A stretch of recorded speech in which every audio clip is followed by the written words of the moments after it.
समन्था चक्रवालेषु अत्रा गच्छन्तु देवता सद्धम्मं मुनिराजस्स सुनन्तु सग्ग मोक्खदं ධම්මස්සවන කාලෝ අයං බදන්තා ධම්මස්සවන කාලෝ අයං බදන්තා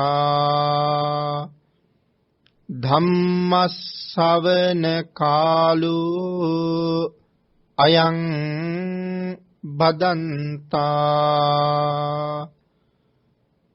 නමෝ තස්ස භගවතු අරහතු සබ්බ ධම්මේසු අප්පටිහත ඥානචාරස්ස දස බලධරස්ස චතු වේසාරජ්‍ය විසරදස්ස සබ්බ සත්තුත්තමස්ස ධම්මිස්ස රස්ස ධම්මරාජස්ස ධම්මස්සාමිස්ස තථාගතස්ස සබ්බඤුනෝ සම්මා සම්බුද්දස්ස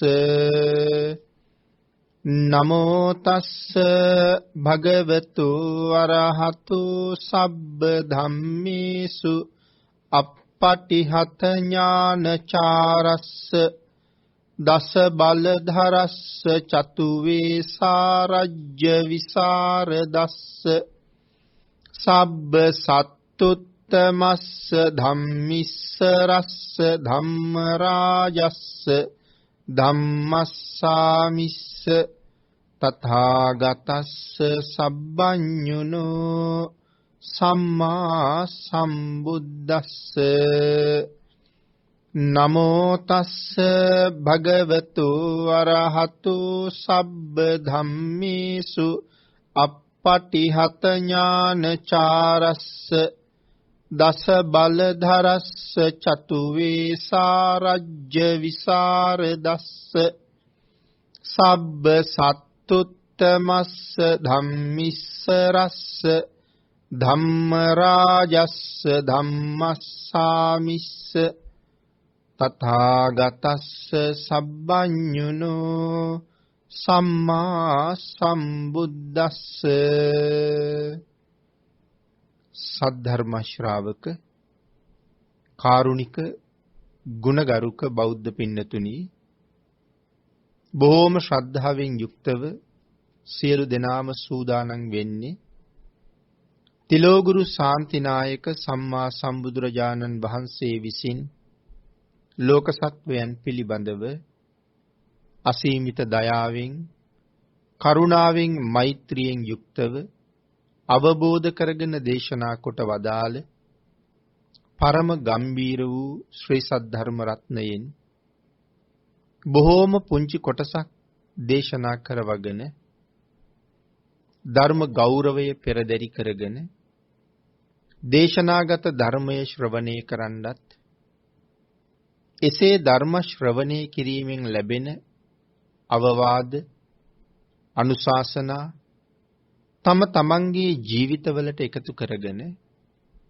වඩාත් නිවැරදි මෙලව ජීවිතයක් සකස් කරගන්නත් නිවැරදි වුණ මෙලව ජීවිතයක් තුලින් සුගතිගාමී වූ පරලොව ආයති භවයකින් සැනසෙන්නත් අවසානයේ ප්‍රාර්ථනා කරන බෝධියෙන් සැප සහිත ප්‍රතිපදාවෙන් ඊ타ම ඉක්මන් භවයක උතුම් චතුරාර්ය සත්‍ය ධර්මය අවබෝධ කරගෙන මේ සංසාරයෙන් එතර වීමේ බලාපොරොත්තු ඇතුව ඒ උතුම් බලාපොරොත්තු ඒ ආකාරයෙන්ම මුදුන්පත් කර ගැනීම සඳහා උතුම් වූ ධර්ම දානානි සංසයත් ධර්ම ශ්‍රවණානි සංසයත් ඔබ සියලු දෙනාටම හේතු වාසනා වේවා කියලා ප්‍රාර්ථනා කරමු. පින්නතුනි, අද ධර්මදේශනාවේ මාතෘකාව හැටියට මම යොදා ගන්න කල්පනා කළේ ධම්මපද පාළියේ සඳහන් වන අප්පමාද වග්ගයේ තවත් උතුම් ගාථා රත්නයක්. අප්පමාදෝ අමත පදං පමාදෝ මච්චුනෝ පදං අප්පමත්තා නමීයන්ති යේ පමත්තා යථාමතා. මේ උතුම් ගාථා රත්නය ලෞතර බුදුරජාණන් වහන්සේ දේශනා කොට වදාළි මේ සංසාරයෙන් එතර වෙන්න බලාපොරොත්තු වෙන සෑම කෙනෙක් තුළම තිබිය යුතු උදාර ගුණධර්මය තමයි අප්‍රමාදය. යමෙක් අප්‍රමාදීද ඒ අප්‍රමාදී පුද්ගලයා මේ ලෝකේ ලැබිය යුතු අති උතුම් සාධාරණයේ තමන් වෙනුවෙන් සම්පූර්ණ කරගන්නවා. අප්පමාදෝ අමත පදං. පින්නතුනි, අමෘතය කියලා කියන්නේ දෙවියන්ගේ භෝජනය කියලා සඳහන් කරන්නේ. දිව්‍යමය භෝජනයේ රස අමෘතයයි කියලා සඳහන් කරනවා. අපිත් බොහෝම ප්‍රණීත දේවල් ලැබුණහම අමෘතය වගේ කියලා කියනවා. මෙතන සඳහන් කළා මේ ලෝකේ තියෙනවා නම් අමෘතය වගේ යම් වචනයක්. ඒ වචනේ අප්‍රමාදයයි කියලා. අප්පමාදෝ අමත පදං. අමෘත පදය අප්‍රමාදයයි.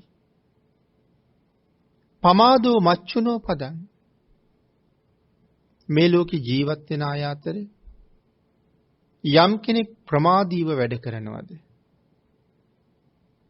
ඔවුන් ජීවත් වුණත් මැරිච්ච අය වගේ. අප්පමත්තා නමීයන්ති. අප්‍රමාදී පුද්ගලයා කවදාවත් මැරෙන්නේ නැහැ කියලා සඳහන් කරනවා. යේ පමත්තා යථාමතා. ඒ නිසා මෙලව උපන් හැම සත්වයක්ම මේ අප්‍රමාදය කියන වචනය තමන්ගේ ජීවිතයට එකතු කරගන්න එක ඊටාම වටිනවා. අපේ බුදුරජාණන් වහන්සේ අප්‍රමාදය මේ තරම් කුමක් නිසා අගය කළාද? අප්‍රමාදයේ භාග්‍යතුන් වහන්සේ මේ තරම් අගය කළේ මේ සසර තියෙන භයානකත්වය නිසා. එහෙනම් මොකද්ද සසර කියලා කියන්නේ? ඉපදෙනවා, ඉපදුන කෙනා මැරෙනවා, මැරුණ කෙනා නැවත කොහේ හරි උපදිනවා, කොහේ හරි තැනක ඉපදිච්ච කෙනා ආයෙත් මැරෙනවා, ඒ මැරිලා ආයෙත් කොහේ හරි නැවතත් උපදිනවා. මේ ඉපදෙමින් මැරෙමින් යන ගමන කොයිතරම් කාලයක් අපි ඉදිරියට අරගෙන ආවද? ඉපදි මෙරි යන ගමන තමයි සසර කියලා කියන්නේ. යම් කෙනෙක් ඒ සසර ගමන කවදා හරි දවසක නවත්තනවද? ඒ ගමන නවතාගත්ත පුද්ගලයා ආයි කවදාවත් මේ සංසාරයට එන්නේ නැහැ. නමුත් සසර රැඳෙන කෙනා මොනතරම් දුක්ඛන්දරාවල් වලට මේ සංසාරගත ජීවිතේ මූණ පානවද? පින්නතුනි, මනුස්ස ජීවිතය ගැන හිතන්නකෝ. බොහෝම උසස් ජීවිතයක් හැටියටනේ අපි මනුස්ස ජීවිතය ගැන කතා කරන්නේ. නමුත් මනුස්ස ලෝකේ ඉපදුනාට පස්සේ අපිට කොයිතරම් දුක්ඛන්දරාවල් වලට මූණ පාන්න සිද්ධ වෙනවද? උපත දුකක් කියලා සඳහන් කළේ ඒ නිසා. ඉපදීමේ දුක මාතෘ ගර්භයේ ඉඳලා පැහැදිලි කළා. මව් කුසේ ගත කරන කාලය කොයිතරම්නම් දුක් සහිතද? මේ කරුණ පැහැදිලි කරන තැන්වල සමහර නිරයවල් පිළිබඳව දක්වලා ඒ නිරයක තරම් දුකක් මව් කුසෙත් තියෙනවා කියලා සඳහන් කළේ. නිරයට සමාන කළා. නිරය ඊට වඩා බොහොම දුක් සහිතයි. නමුත් එතකොට කොහොමද මේ කරුණ පැහැදිලි කළේ සමාන කරලා? හැම නිරයක්ම ගින්දරෙන් උණුසුම් වෙලයි තියෙන්නේ. මව් කුසේ ගත කරන කාලය හැමදාම උණුසුමෙන්ම ජීවත් වෙන්නේ. මිනිස්සෙකුගේ ශරීරයේ අභ්‍යන්තරයේ කොයිතරම් උණුසුම්ද? අපේ ශරීරයේ බාහිරින් අත තියලා බැලුවත් අපිට උණුසුමක් දැනෙනවා. අභ්‍යන්තරයේ කොහොම උණුසුම් නැද්ද? එතකොට අපි උණුසුම් දේවල් අනුභව කරනකොට ඇතුලේ අභ්‍යන්තර උණුසුම වැඩි වෙන නිසා අපිට දාහයක් තියෙනවා. උණු වතුර පාවිච්චි කරාම, තේ කෝපි පාවිච්චි කරාම, ප්‍රශ්න පිටින් ආහාර අනුභව කරාම අපිට දාහයක් දැනෙනවා. ඒ ඇතුලේ උෂ්ණත්වයත් එක්ක අපි බාහිරින් එකතු කරපු උෂ්ණත්වයත් එකතු වෙලා මේ දාහය ඇති කරනවා. එතකොට ඇතුළත උෂ්ණත්වයත් වැඩි වෙනවා. නමුත් අර මව් කුසේ ඉන්න කෙනා ඒ ඇතුලේ උෂ්ණත්වය වැඩි වෙන්න මොනතරම් පීඩාවකටපත් වෙනවද? ඒ නිසා තමයි මව්වරු උණුසුම් දේවල් අනුභව කරන්නේ බොහොම අඩුවෙන්. මොකද දරුවා ගැන හිතලා. කෙසේ වෙතත් ඒ කාරණාව හුඟක් දිගට සාකච්ඡා කළ යුතු කාරණාවක්. මාස 10කට ආසන්න කාලයක් මේ තරම් උණුසුමක මේ කුස ඇතුලේ ගත කරන කාලය නිරයක ගෙවන ජීවිතයක් වගේ. අනිත් විදිහකට තවත් පැහැදිලි කළා. ඔය ලෝකාන්තරික මහ නිරය වගේ මාතෘ ගර්භය කියලා. ලෝකාන්තරික මහ නිරය කියලා කියන්නේ යොදුන් 8000ක් තරම් ප්‍රමාණී පැතිරිච්ච සක්වලවල් 3ක් අතර මැද ඉඩකඩක පිහිටන භූමියක් කියලා සඳහන් කරනවා. කවදාවත් හිරු එළියවත් සඳ එළියවත් ලෝකාන්තරික නිරයට වැටෙන්නේ නැහැ. සදාකාලික අන්ධකාරයි. මේ නිරයට කලාතුරකින් එළිය වැටෙන දවසක් තියෙනවා. අවස්ථා කීපයක්. මහබෝසතාණන් වහන්සේ නම දෙව්ලොවින් නික්මිලා මාතෘ ගර්භයට වඩින දවස, මව් කුසෙන් බිහි වෙන දවස, ලෞතර බුදු බව ලබන දවස, මංගල ධර්ම දේශනාව සිදු කරන දවස, මේ දවස් වලට බුද්ධාන්තරයකට එක සැරයක් මේ නිරයට එළිය වැටෙනවා. මේ අවස්ථා කීපෙදී එතෙක් අන්ධකාරයි. එතකොට මේ ලෝකාන්තරික මහ නිරය කොයිතරම් අඳුරුද? මාතෘ ගර්භයත් ඒහා සමානවම අඳුරුයි. හිතලා බලන්න ආලෝකයේ වැටෙන්න දිහක් නැහෙනේ. එවන් අන්ධකාරයක තමයි ගර්භාෂයක් ඇතුලේ මාස 10කට ආසන්න කාලයක් අපි ගෙවන්නේ. ගූත නිරය වගේ දුර්ගන්ධයි කියලා සඳහන් කරනවා. ඔසුපත් නිරයන් ගැන සඳහන් කරනකොට ගූත කියලා නිරයක් සඳහන් කරනවා. අසුචි සහ මුත්‍රා තමා ඒ නිරේ පැහි තියෙනවා කියලා සඳහන් කරන්නේ. කොයිතරම් දුර්ගන්ධද? සත්ත්ව ලෝකයට ඒ දුර්ගන්ධය හැමුවොත් සියලු සත්වයන්ගේ හිස පුපුරනවා කියලා සඳහන් කළේ. ඒ තරම් දුර්ගන්ධයි. මාතෘ ගර්භයත් එහෙමයි. ලේ, සෙම, සැරව, සොටු, මල, මුත්‍ර, පැසුණු ආහාර, නොපැසුණු ආහාර මේ සියල්ලෙම පිරීලා. ඒ සියලු දුර්ගන්ධයෙන් යුක්තයි. ඉතින් ඒතර මාස 10කට ආසන්න කාලයක් ඒ දුර්ගන්ධයත් එක්ක ජීවත් වෙන්න ඕනේ. ඉතින් මේ විදිහට මේ ඉපදීමේ දුක පැහැදිලි කරන තැන මූලිකව කරුණු ගණනාවක් දේශනා කළා. මේ ලෝකේ ඉපදුනාට පස්සේ කොයිතරම් දුක්වලට මුහුණ පාන්න සිද්ධ වෙනවද? සත්තු සිව්පාව නිසා ඊටාම බිලිඳු දරුවෝ කොයිතරම් අනතුරු වලට ලක් වෙනවද? කතා කරගන්නත් බෑ. යමක් කමක් කරගන්නත් බෑ. ජීවිතයේ ආරක්ෂාව හදාගන්නත් බෑ. උඩු බැලිය අතට හැරිලා අතපයත් ඔසවගෙන අම්මා බලාගත්තේ නැත්තම් කූඹි කාලා මැරෙන්නත් පුළුවන්. වෙනත් සත්තු කාලා මැරෙන්නත් පුළුවන්. මේ ආදී නොයෙක් කරදර වලට ගොදුරු වෙන්න පුළුවන්. හැදිලා වැඩිලා ලොකු වුණාම හැදෙන ලෙඩ රෝග කොයිතරම් භයානක රෝගවලට ඊටාම ලදරු අවදී ඉඳලා ගොදුරු වෙනවද? අනුන්ගෙන් ගුටි කණ්ඩ සිද්ධ වෙනවාර, අනුන්ගෙන් බැනුම් අහන්න සිද්ධ වෙනවාර, අනුන් නිසා මැරුම් කණ්ඩ සිද්ධ වෙනවාර. එහෙම මරණයටපත් වෙනකොටත් කොයිතරම් හිංසා පීඩා සහිතව මරණයට මුහුණ දෙන අවස්ථා තියෙනවද?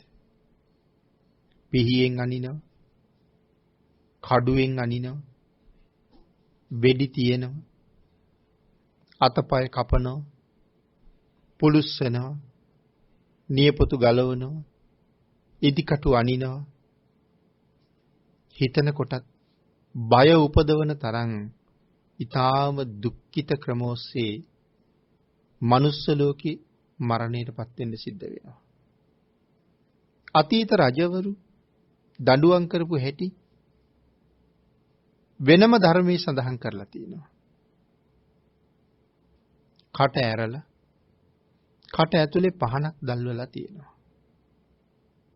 රාහු මුඛ කියලා දඬුවමක්. එක අතක් සම්පූර්ණයෙන් රෙදි කෑලි වලින් ඔතලා තෙල් භාජනයක දාලා තෙල් ඉරුවහම ගිනිදල්. තෙල් උරලා රෙදි කෑලි වලට තෙල් උරාපු රෙදි වලට ගිනි තියෙනවා. ඉතින් පහනක් දැල් වෙනවා වගේ දැල් වෙනවා. හැම පිච්චිලා, මස පිලිස්සිලා, ඇට කෝටුව පිච්චිලා අපි දල්වන සුවඳ කූරක අලු වැටෙනවා වගේ අලු තමයි බිම වැටෙන්නේ. නමුත් උරපත්ත ගාවටම දැවුනත් පුද්ගලයා මැරෙන්නේ නැහැ. ඔබට හිතා ගන්න පුළුවන්ද වේදනාව කොපමණද කියලා? සමහර වෙලාවට මුළු ශරීරයම එහෙම ඔතලා ගුනි දැල්වනවා. තවත් වෙලාවක බෙල්ලෙන් පල්ලෙහාට තියෙන හැම ගලවලා ඉනගාවට හැම ගලවලා ඒ හැම බිම දාලා ගහනවා දුවන්න කියලා. ඉතින් දුවන්න තමන්ගේ හැම තමන්ගේ පාදයටම පෑගි ආපහු ගැලවෙනවා. මේ වාගේ බොහෝම දරුණු දඬුවම් තිබිලා තියෙනවා. මනුස්ස ලෝකේ ඉපදීම නිසා විඳින්න වෙන කරදර. සාපිපාසාව. පිපාසයෙන් මැරෙන අය මේ ලෝකේ කොච්චර ඉන්නවද? කුසගින්න නිසා දුක් විඳලා මැරෙන අය මේ ලෝකේ කොච්චර ඉන්නවද? ඒ පැත්තෙනුත් දුක් විඳිනවා. එහෙම දුක් විඳ ජීවත් වෙලා මැරිලා සතර අපායේ ගිහිල්ලා නිමක් නැති දුක් විඳිනවා. තිරිසන් ලෝකවල ඉපදිලා බෙල්ල කපාපු වාරම කොයිතරම් තියෙනවද? භාග්‍යතුන් වහන්සේ දේශනා කළේ මහණෙනි, හරකෙක් වෙලා ඉපදිච්ච ආත්මවල ඔබලා බෙල්ල කපාපු තැනින් ගලාගෙන ගියපු ඒ හරක් රුධිරය මහා සාගරයේ ජලයට වඩා වැඩි කියලා. ඌරෙක් වෙලා ඉපදිච්ච ආත්මවල බෙල්ල කපාපු තැනින් ගලාගෙන ගියපු රුධිරය ඒ ඌරු ලෙය සාගර ජලයට වඩා වැඩි කියලා. එතකොට තවත් නොඑක් සත්තු වෙලා මේ සංසාරේ කොයි තරම් දුක් විඳලා තියෙනවද? මාළුවෙක් වෙලා ඉපදිලා විඳලා තියෙන දුක්. සමහර වෙලාවට අල්ලගත්තාම බෙල්ල කඩනවා. තව වෙලාවක අර බිලී කොක්කේ අමුණලා ගන්නකොට කොයිතරම් වේදනාවයිද? තවත් වෙලාවක අරගෙන හෙල්ලෙන් අයින්නවා, පිහියෙන් අනිනවා, පොළු වලින් ගහනවා, උල් වලින් ඇනලා උඩට උස්සලා අරගන්නවා. ඒ අරගෙනත් හිසට පහර දීලා තමයි මරන්නේ. සමහර වෙලාවට ඔබ ඕන තරම් දැකලා ඇති. පන පිටින් කපන හැටි. මාළුවාගේ සත්තු නම් ඕන තරම්. පන පිටින්ම බදිනවා. පන පිටින්ම කපනවා. තව සත්තු පන පිටින් තම්බනවා. සර්පයෝ වගේ සත්තු උනත් පන පිටින්ම කපනවා. මේ වගේ අවස්ථා ඉන්නතනි සංසාරේ ඔබත් මමත් ඔවැනි අවස්ථාවන් වලට මූණ දීපු වාර සීමාවක් නෑ. ආන් ඒක තමයි මේ සසර දුක කියලා සඳහන් කළේ. එතකොට යම් කෙනෙක් මේ සාංශාරික දුක දැක්කනම් ඔහුට වහවහ මේ සසරින් මිදෙන්නමයි හිතෙන්නේ. පන පිටින්ම පුච්චනකොට, පන පිටින් හැම ගහනකොට, පන පිටින් කපනකොට, සමහරලාට කොඳුයට පේලිය දිගේ කම්බියක් යවන ඔළුවට යනකම්. යකඩ කූරා. කොයිතරම් වේදනාවක් දැනෙනවද? ඒකට මටත් දවසක මේ වාගේ දුකක් විඳින්න සිද්ධ වෙයිද කියලා හිතෙනකොට මට නම් කවදාවත් මෙවන් දුකක් නොවේවා කියලාම හිතෙනවා. නමුත් පින්නතුනි මේ සංසාරේ ඉන්නවා කියලා කියන්නේ එවැනි දුක්වලට ඕන තරම් මූණ පාණ්ඩ සිද්ධ වෙනවා කියන කාරණාවයි. ආන් ඒ නිසා බුදුරජාණන් වහන්සේ දේශනා කළා මහණෙනි හැකිතරම් අප්‍රමාදී වෙන්න. වහවහ සීලය සම්පූර්ණ කරගන්න.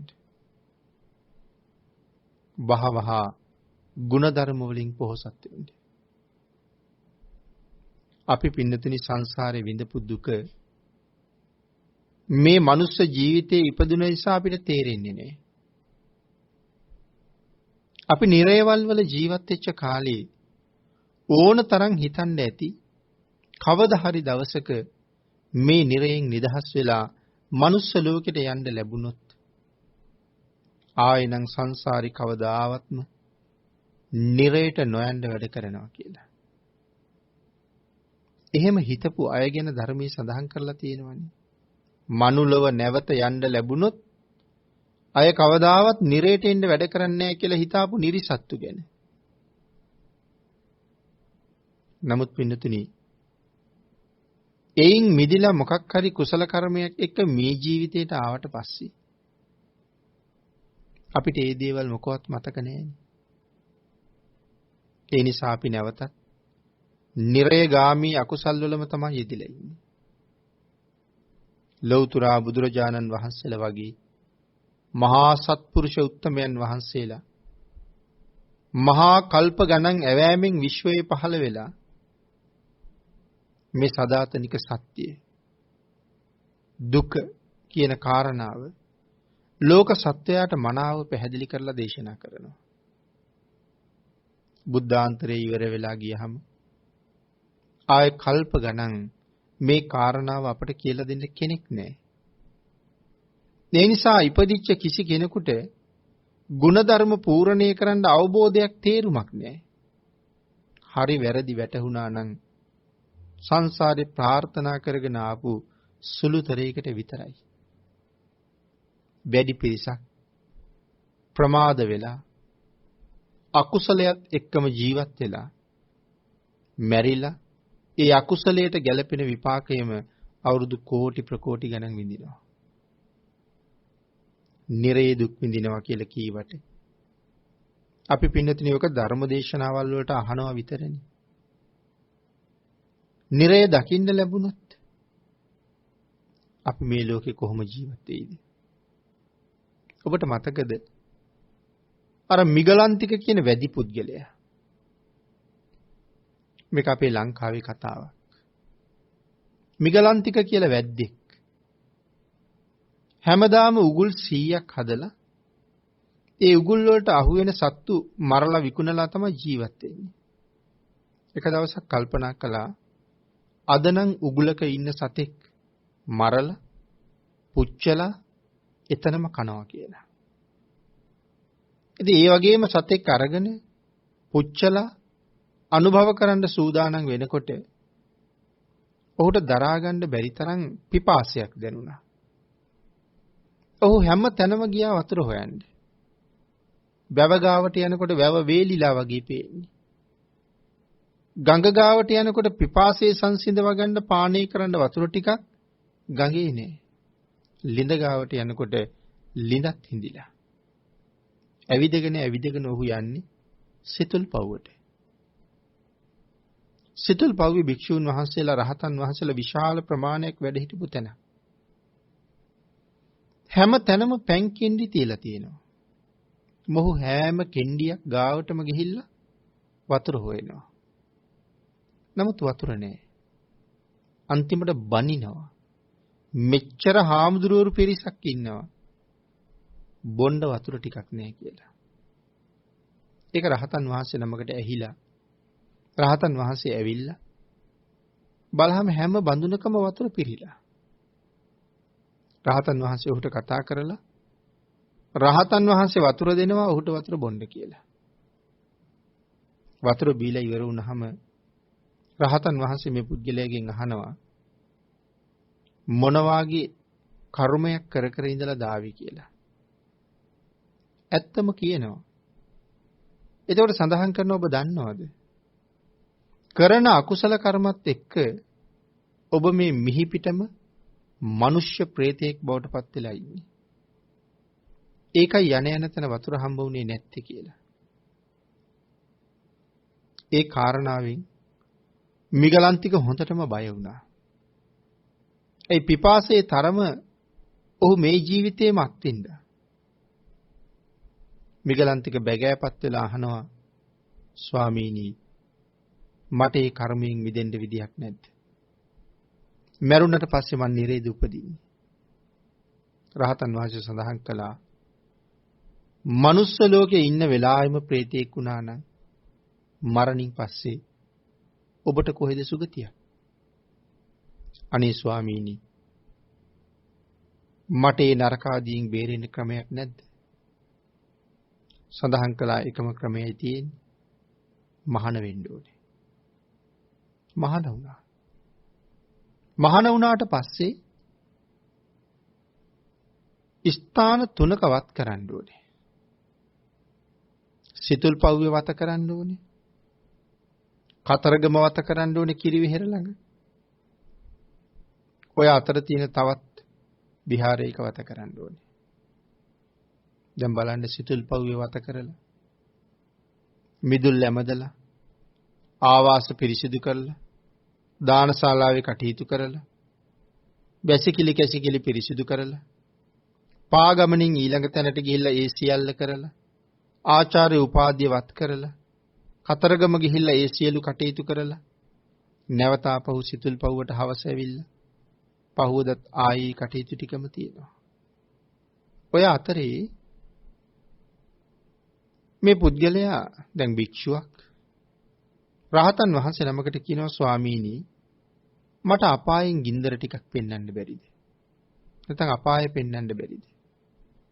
රහතන් වහන්සේ සඳහන් කළා අපාය පෙන්වන්න නෙමෙයි අවශ්‍ය නම් අපායෙන් ගිනි පුපුරක් පෙන්වන්නම් කියලා.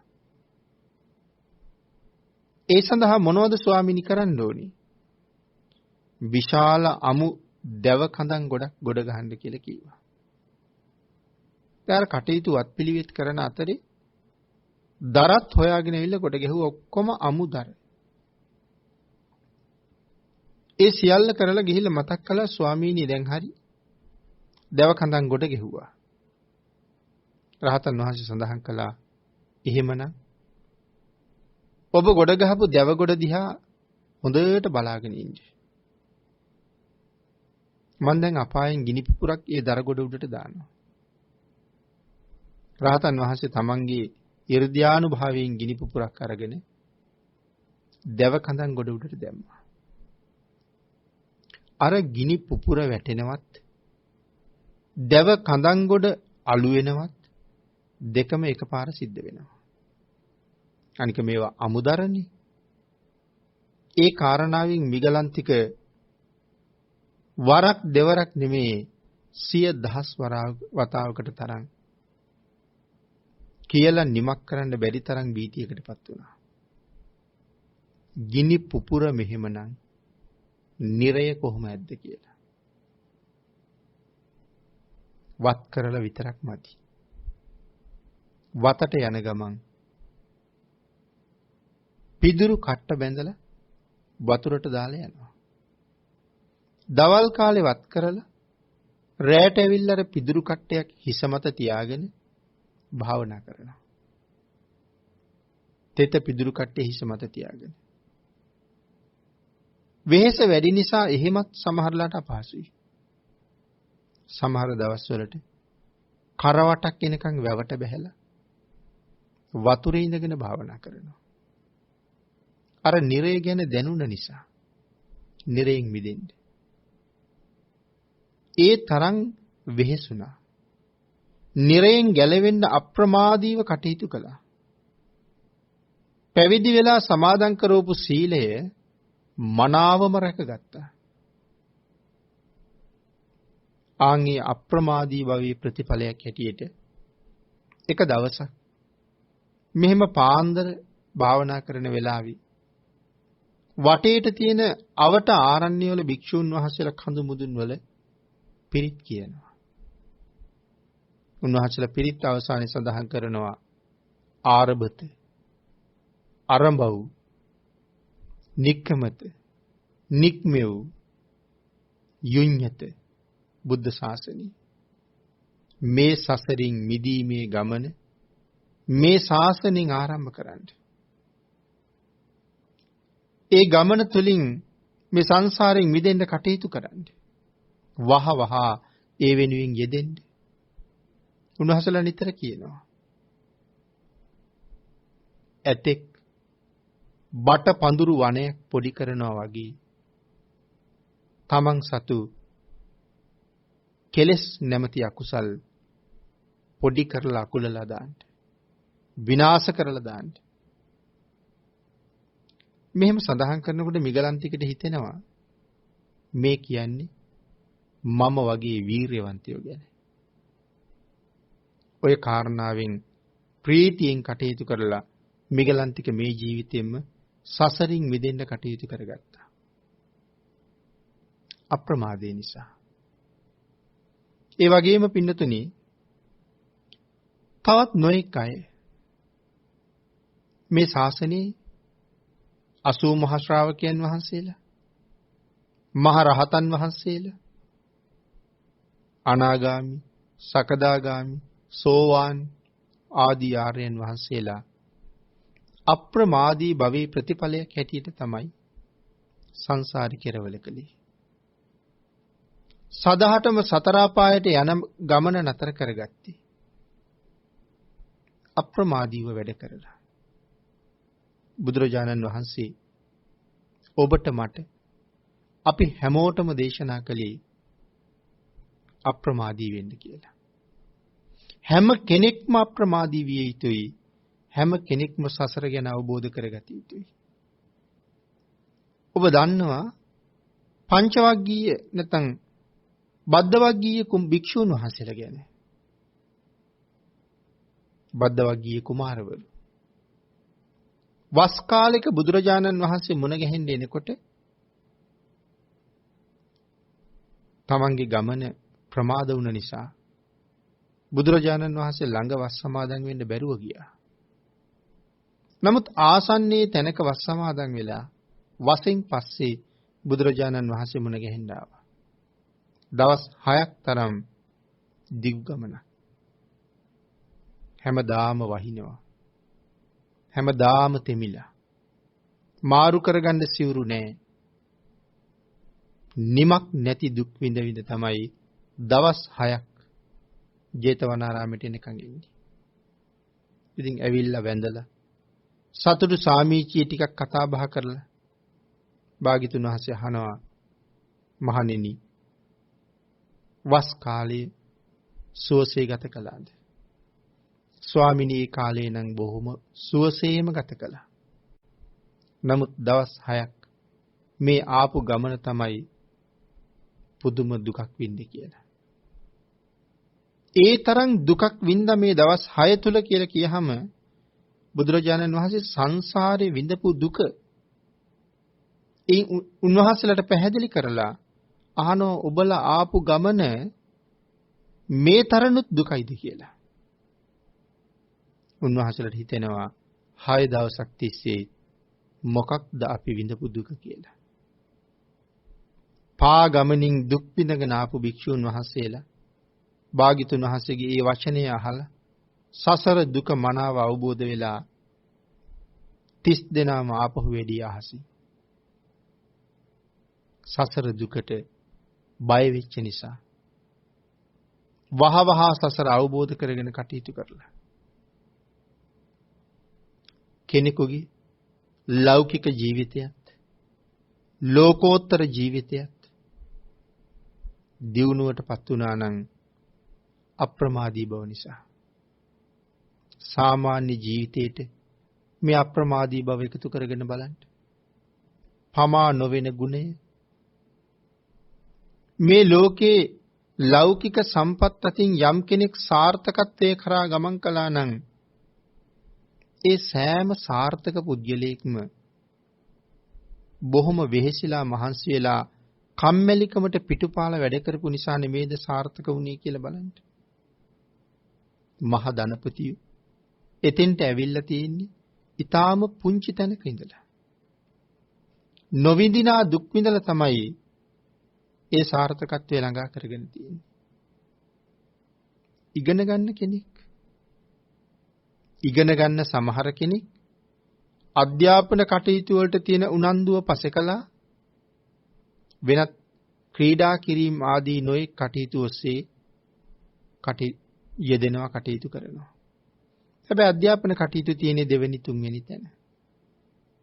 තවත් කෙනෙක් විනෝද වෙන එක පසෙක තියලා විනෝද වෙන්න තියෙන කැමැත්ත යටපත් කරගෙන අප්‍රමාදීව අධ්‍යාපන කටයුතු ටික සම්පූර්ණ කරනවා. අවුරුදු 20ක් 25ක් යනකොට නොපමාව අධ්‍යාපනීය සම්පූර්ණ කරගත්ත කෙනා කොයිතරම් සතුටින් ජීවත් වෙනවද? අධ්‍යාපනයේ නොලබපු පුද්ගලයාට සාපේක්ෂව කොච්චර සතුටින් ජීවත් වෙනවද?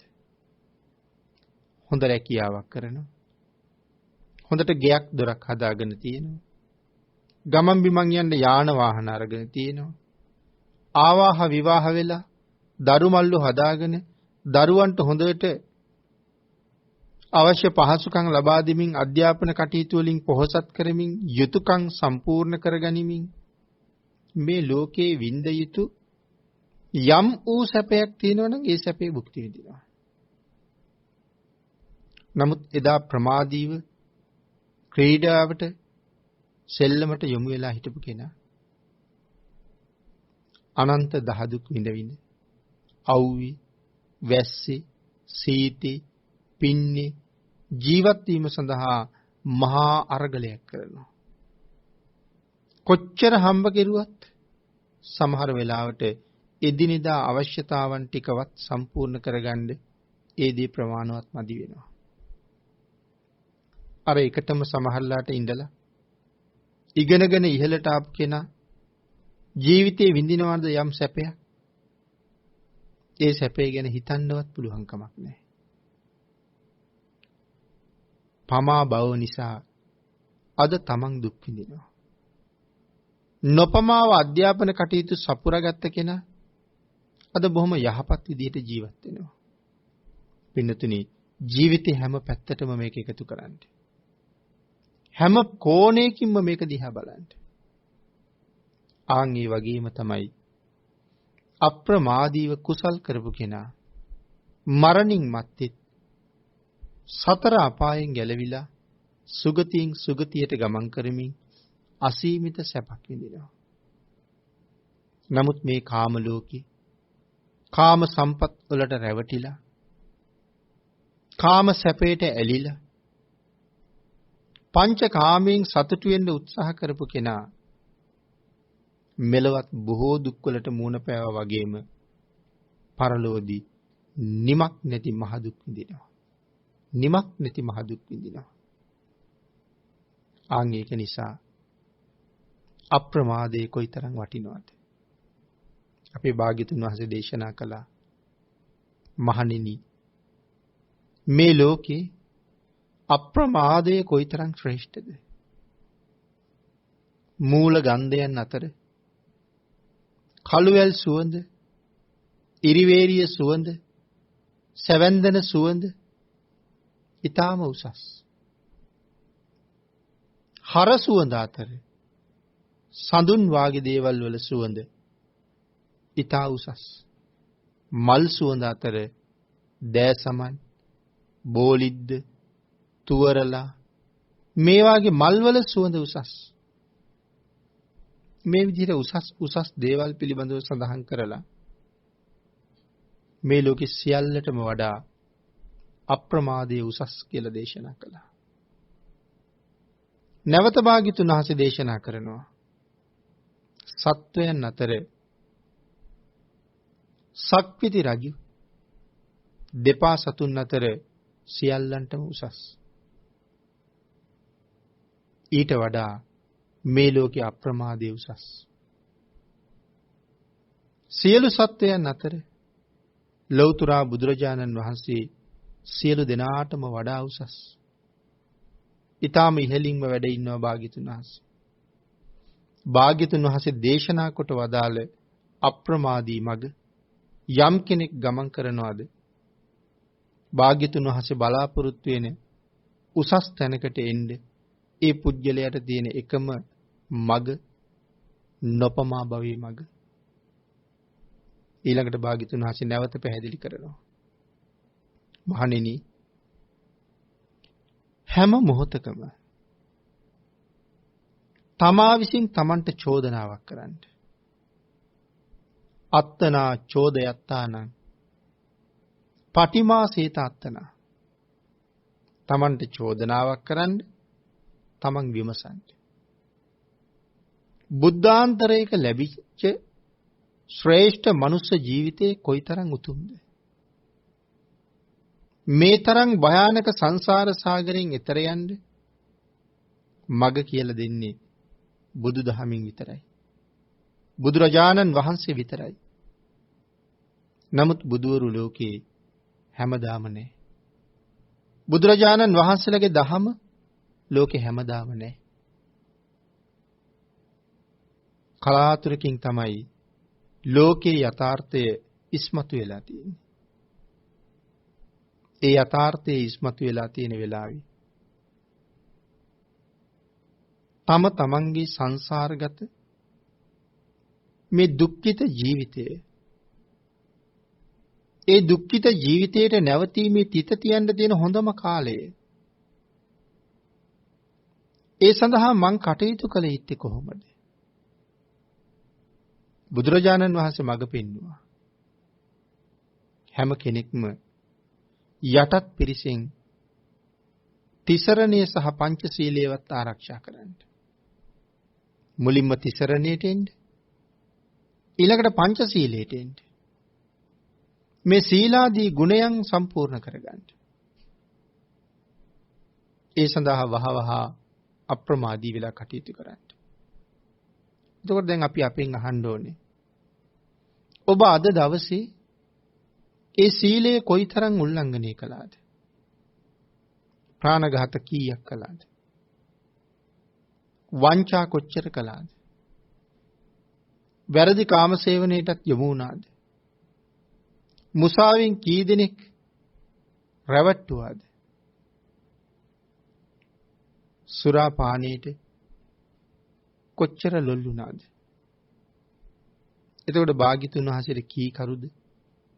අකී කරුද? තමන්ගෙන් අහන්න කියලා කියන්නේ. දැන් භික්ෂුන් වහන්සේලාට මේක දේශනා කරනවා. භික්ෂුන් වහන්සේලාට දේශනා කරනවා තමන්ට චෝදනා කරගන්න. මහාන නිවන් පිණිස තියෙන මේ ශාසනය පැවිදි වෙලා ඔබ අද වතක් පිළිවෙතක් සම්පූර්ණ කළාද? බණක් දහමක් ඇහුවද? බණක් දහමක් ඉගෙන ගත්තද? කර්මස්ථානයක් දියුණු කළාද? සදහැවතුන් දුන් ප්‍රණීත දානේ වළඳලා මොනවද ඔබ කළේ? තමන්ගෙන් අහන්න කියලා කියනවා. අහලා චෝදනා කරගන්න කියලා කියනවා. නිවන් පිණිස තියෙන ශාසනයේ නිරේ පිණිස යන්න වැඩ කරන්න එපා කියලා. නිරේ සොයාගෙන යන්න වැඩ කරන්න එපා කියලා. හැම වෙලාවෙම තමන් විමසන්න. අද සීලය කොච්චර paludu කරගත්තද? අද අකුසලයට යෙදෙන්න දස අකුසල් වලට සම්බන්ධ කාරණා කීයක් ජීවිතය තුළ සම්පූර්ණ කරගත්තද? අකුසලයට කාරණා සම්පූර්ණ කළාද? විමසන්න. තැනක කෙනෙක් සමග කතා කර කර හිටියනම් ඒ වෙලාවේ මගේ සීලයට හානියක් වුණාද? විවේකීව යමක් ගැන කල්පනා කර කර හිටියනම් රාගසිතක් ඉපදිලා, ද්වේෂසිතක් ඉපදිලා මාව කිලුටට ලක් කළාද? මාව අපිරිසිදු කළාද? අද දවස තුල මා ආරක්ෂා කරන සීලයට කිසියම්ම paluddක් මාතින් වුණාද? විමසන්නේ. paludu වෙලාද? වහවහ ඒ වැරද්ද ආපහු හදන්න. ඒ paludu බව නැති කරගන්න. බිඳුන සීලයේ සමාදන් වෙන්න. මනාව සිල් මත පිහිටන්න. සංසාරේ උපන් සත්වයා නිවන් දකින්නතුරු කොහේ හරි උපදිනවා කියන කාරණාව අපි මුලින්ම මතක් කළා. විනතනි කොහේ හරි උපදින එක සැපක්, යහපතක්, සුවයක් නෙමෙයි. සුගතියක උපදින එක මනාලාභයක්. එතකොට සුගතියක උපදින්න මොනවද අපිට තියෙන්න ඕනේ? සීලය. සීලය තමයි උපදින තැන තීරණය කරන්නේ. දානය. දානය තමයි ඉපදුන කෙනාට ලැබෙන දේ තීරණය කරන්නේ.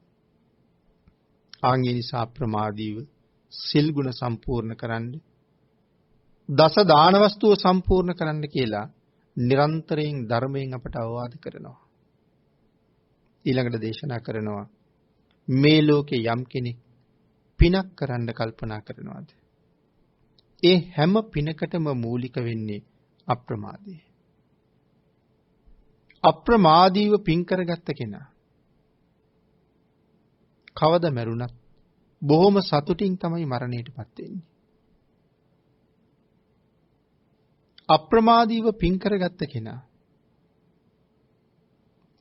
මේ ලෝකේ තව රැඳෙන්න බලාපොරොත්තුවක් නැහැ. හේතුව සිල් රැකලා තියෙනවා, දන් දීලා තියෙනවා. සීලේ ආනුභාවය නිසා හොඳ තැනක උපදිනවා. දානීය ආනුභාවය නිසා බොහෝ දේවල් ලැබෙනවා. මෙහෙන් මරණයටපත් වුනහම මීට වඩා හොඳ තැනක උපදින්න පුළුවන් නම් ඒ විශ්වාසය ඔබ ළඟ තියෙනවා නම් මොකටද පින්නතුනි මේ දුක්ඛිත ලෝකේ දුක් විඳ තවත් ජීවත් වෙන්නේ? සමහර වෙලාවට කෑලි කපලා අලුතෙන් කෑලි බද්ධ කරලා අපිට ජීවත් වෙන්න වෙන්නේ. ඒ බද්ධ කරන කෑලිත් නැවත නැවත අලුත් කරන්න සිද්ධ වෙනවා. එහෙම ජීවත් වෙන්න වෙන්නේ.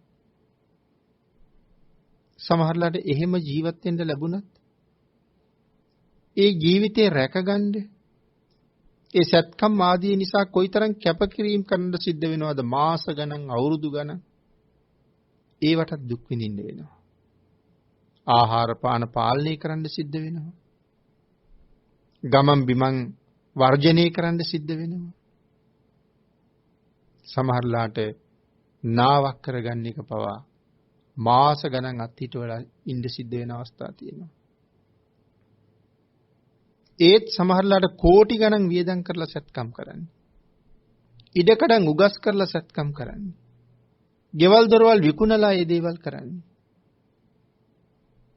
සත්කම කළත් එදාගින් පස්සේ ජීවත් වීම පිළිබඳව ආයෙත් තියෙන අරගලය. ඒ සිය සේසතමත් වියදම් කරලා ණයට තුරහටත් අරගෙන ඉඩකඩනුත් විකුණලා සමහර දේවල් කරලා තියෙනවා. එතනින් එහාට පවතින්නේ කොහොමද?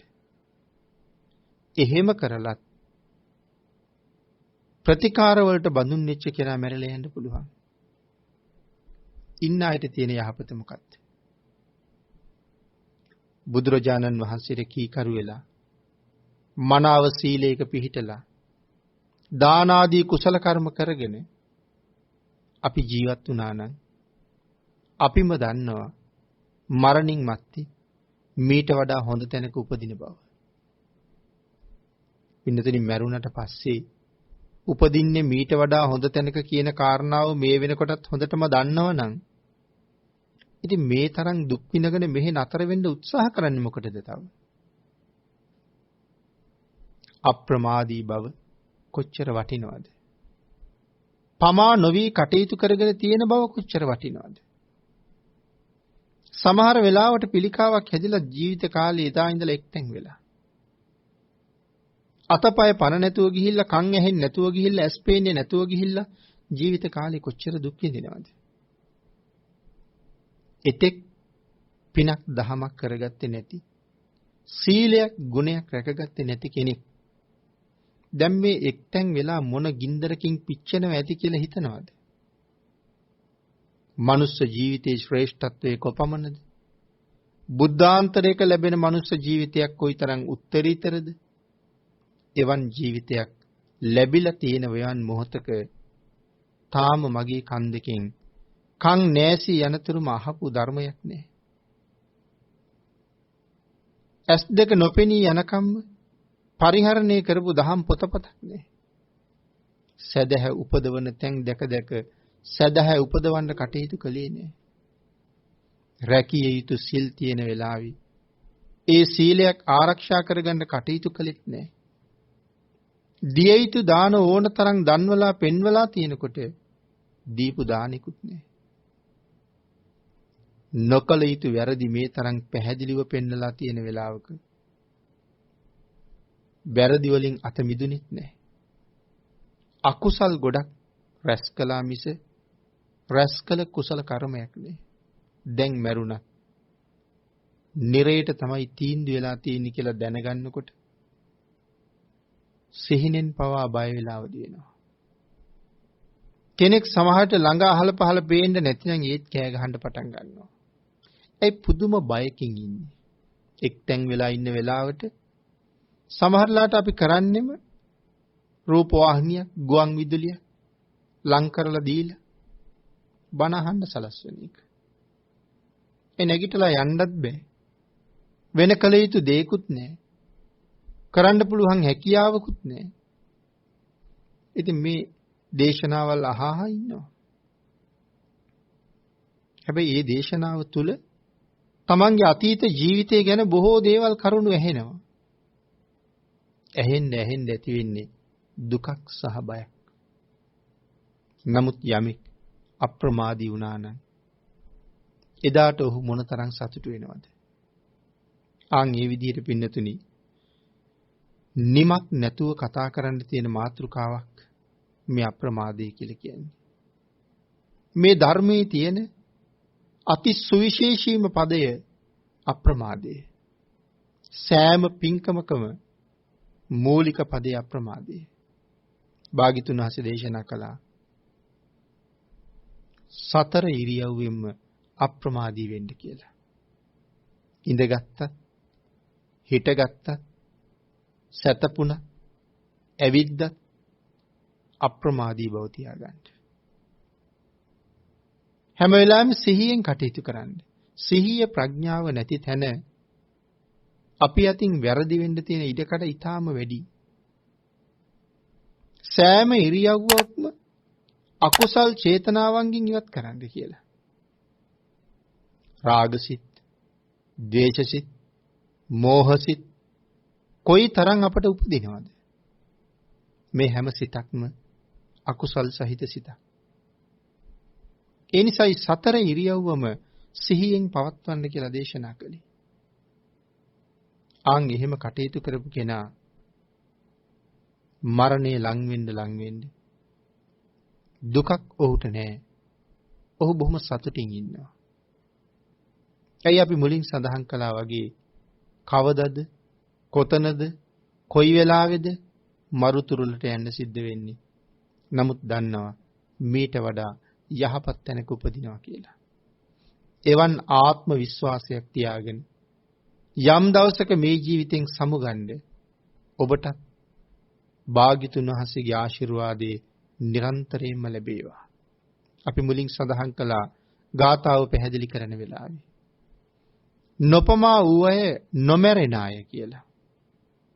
අප්පමත්තා නමීයන්ති. ඒ මොකද නොමැරෙන අය කියලා සඳහන් කළේ? රූපකය අහිමි වුණත් දීර්ඝ කාලයක් නම පවතිනවා.